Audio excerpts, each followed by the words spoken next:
আপনারে দিয়ে রচিলি কি আপনারি আবরণ, খুলে দেখ দ্বার অন্তরে তোর আনন্দ নিকেতন, আনন্দ নিকেতন। আপনারে দিয়ে রচিলি কি আপনারি আবরণ, মুক্তি আজিকে নাই কোনো ধারে, আকাশেও যে বাঁধে কারাগারে। মুক্তি আজিকে নাই কোনো ধারে, আকাশেও যে বাঁধে কারাগারে। বিষ নিঃশ্বাসে তাই ভরে আসে নিরুদ্ধ সমীরণ, বিষ নিঃশ্বাসে তাই ভরে আসে নিরুদ্ধ সমীরণ। খুলে দেখ দ্বার অন্তরে তোর আনন্দ নিকেতন,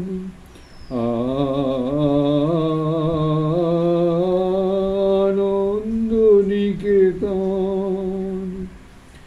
আপনারে দিয়ে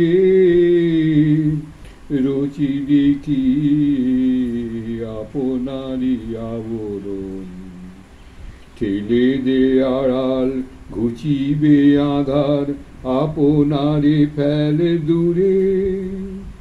সহজে তখনই জীবন তোমারে অমৃতে উঠিবে পুরে।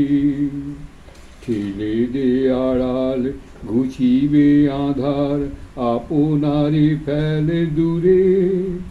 সহজে তখনই জীবন তোমারে অমৃতে উঠিবে পুরে। শূন্য করিয়া রাখ তোর বাঁশি, বাজাবার যিনি বাজাবেন আসি। শূন্য করিয়া রাখ তোর বাঁশি, বাজাবার যিনি বাজাবেন আসি। ভিক্ষা না নিবি তখনই জানিবি ভরায় আছে তোর ধন। খুলে দেখ তোর দ্বার অন্তরে তোর আনন্দ নিকেতন, আনন্দ নিকেতন। আপনারে দিয়ে রচিলি কি আনন্দ নিকেতন। স্বামী সহজানন্দ তার ওই পুরুলিয়ার চেরাপুঞ্জি আর কলকাতার সম্বন্ধে ছাত্রদের ছাত্রদের সঙ্গে থাকতেন। কালকে আমার ফেঁকো হয়েছে, প্রথমে বাঁদিক 5 তারিখে বাঁদিকে হয়েছিল, এখন গতকাল আমার ডান দিকে হয়েছে। ভাবছিলাম কিছু করতে পারবো না, মনটা ছটফট করে কী নিয়ে থাকবো। সেই জন্য একটু ডিপ গ্লাস করে করছি। কোনো কষ্ট নেই, একটুও কষ্ট হচ্ছে না। ছাত্রদের সঙ্গে থাকলেও ব্যাপক জনসংযোগে ব্যস্ত হয়ে পড়েছি তখন। শুধু বিদ্যাপীঠের, মানে এটা পুরুলিয়ার কথা, শিক্ষকেরাই নন, অন্যান্য শিক্ষা প্রতিষ্ঠানের শিক্ষক, অধ্যাপক, অফিসের বাবু, অফিসার, সরকারি কর্মচারী অনেকের সঙ্গেই পরিচয় হয়েছে। প্রায় দেখা হয়, গল্প হয়, আর তখনই বারবার মনে হয় হয়তো অসীম সম্ভাবনা নিয়ে মানুষ জন্মায়, অথচ অল্পই তার ব্যবহার করে। প্রতিটি মানুষই প্রতিভাশালী, কিন্তু এদের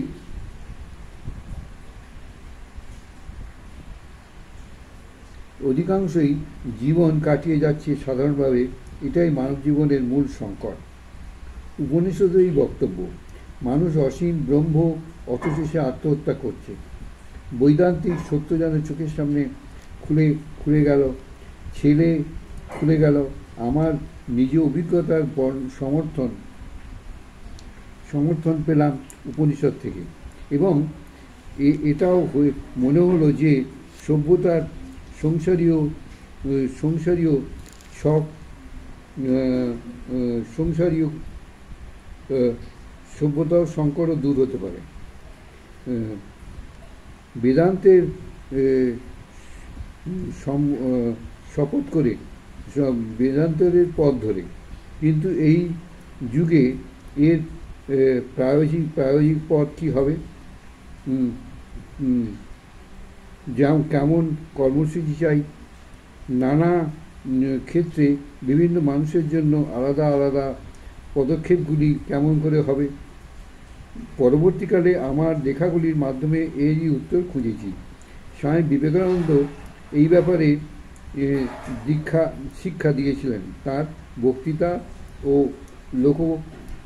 লেখাগুলির মধ্য দিয়ে। কিন্তু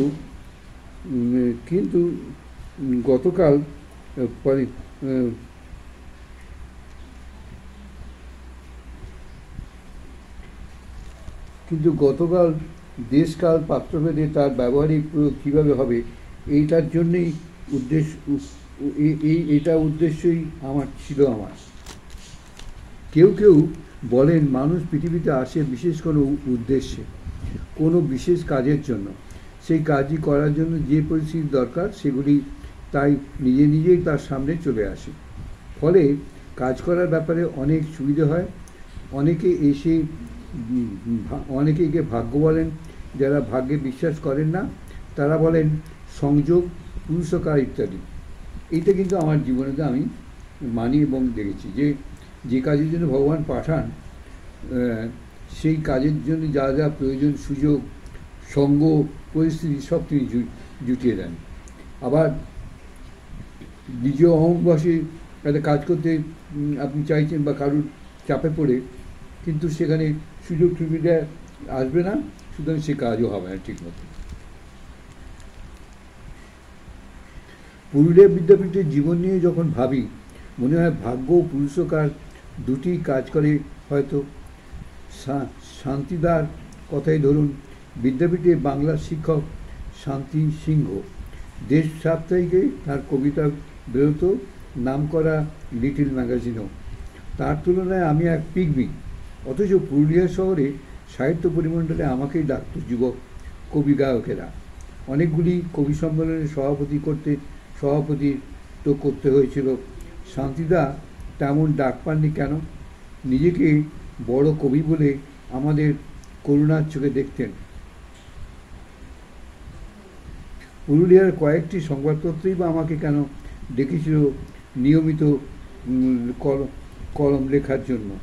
আমার অগোচরেই কি পরিবেশ তৈরি হচ্ছিল নিজেই, ফলে পরিচিত বাড়ছিল আমার।